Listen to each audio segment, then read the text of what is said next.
ini saya akan menyampaikan tentang kurikulum deep learning untuk pengganti kurikulum Merdeka Belajar, ya, kurikulum Merdeka Belajar.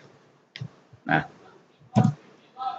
jadi deep learning ini oleh Menteri Pendidikan itu akan diperkenalkan kepada Bapak dan Ibu guru, yaitu apa sih yang dimaksud dengan deep learning itu.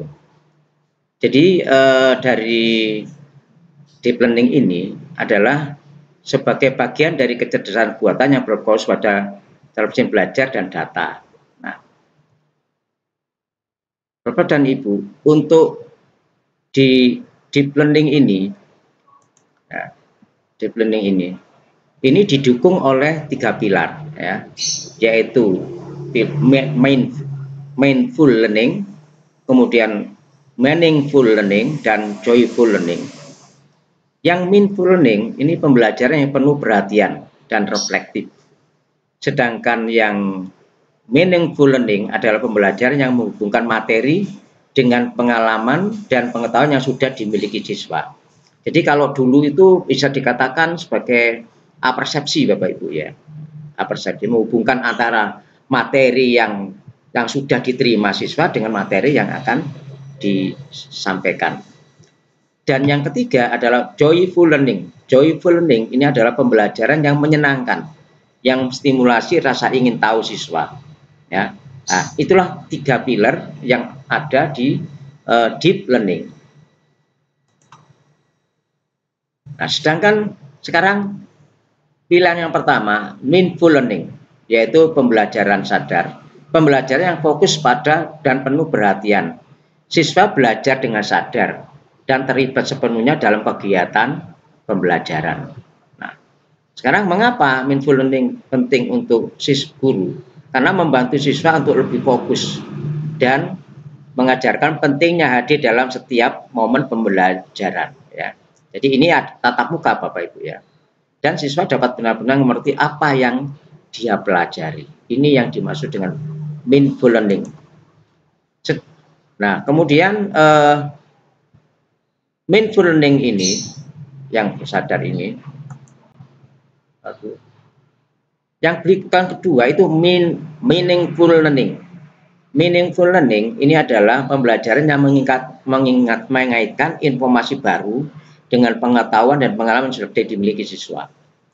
Mengaitkan, ya. Nah, meaningful learning ini membantu siswa menghubungkan pelajaran dengan kehidupan sehari-hari, sehingga mereka ini lebih membuat mereka itu lebih paham dan lebih relevan dengan apa yang dia ajari. Artinya dia itu tidak akan verbalisme, yaitu akan mudah memahami apa yang dia pelajari. Ini yang dimaksud dengan meaningful learning.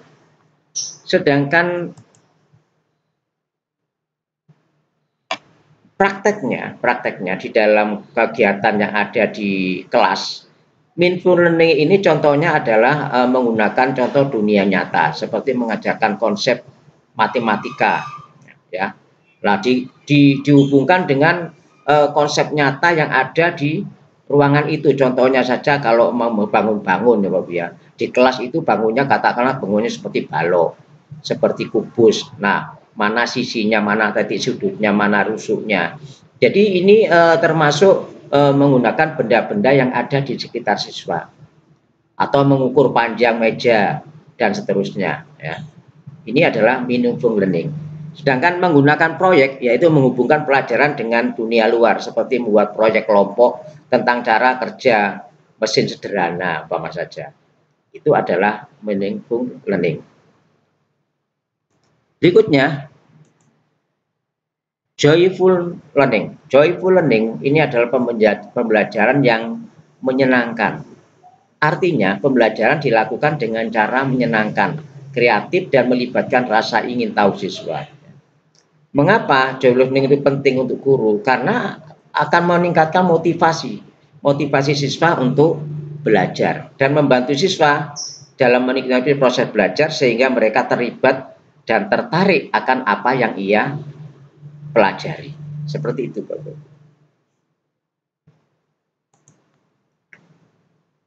Berikutnya contoh joyful learning, katakanlah menggunakan permainan edukatif yang mengajar konsep matematika atau bahasa atau IPA, Bapak Ibu ya, dan melibatkan siswa aktif berbasis seni seperti menggambar, membuat poster, dan termasuk materi-materi yang ia pelajari.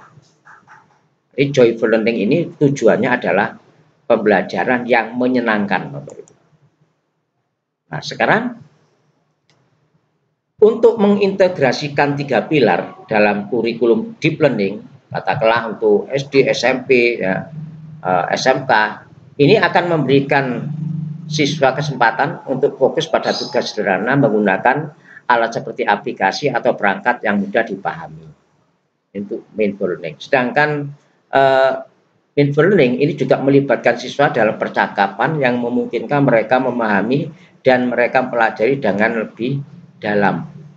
Sedangkan mindful learning dalam deep learning ini menghubungkan materi deep learning dengan kegiatan yang relevan dalam kehidupan mereka seperti mengenali gambar atau suara dan seterusnya. Dan memperkenalkan aplikasi deep learning sederhana yang dapat menginspirasi kreatif siswa-siswa seperti pengenalan gambar melalui gambar yang mereka buat. Ya. Sekarang joyful learning ini menggunakan permainan, Bapak Ibu, ya, atau aplikasi yang berbasis pada mengajarkan dasar-dasar deep learning dengan cara menyenangkan seperti game berbasis gambar, suara, dan seterusnya. Nah, proyek kreatif seperti membuat gambar atau suara melalui aplikasi berbasis yang mudah dipahami, ya, IT.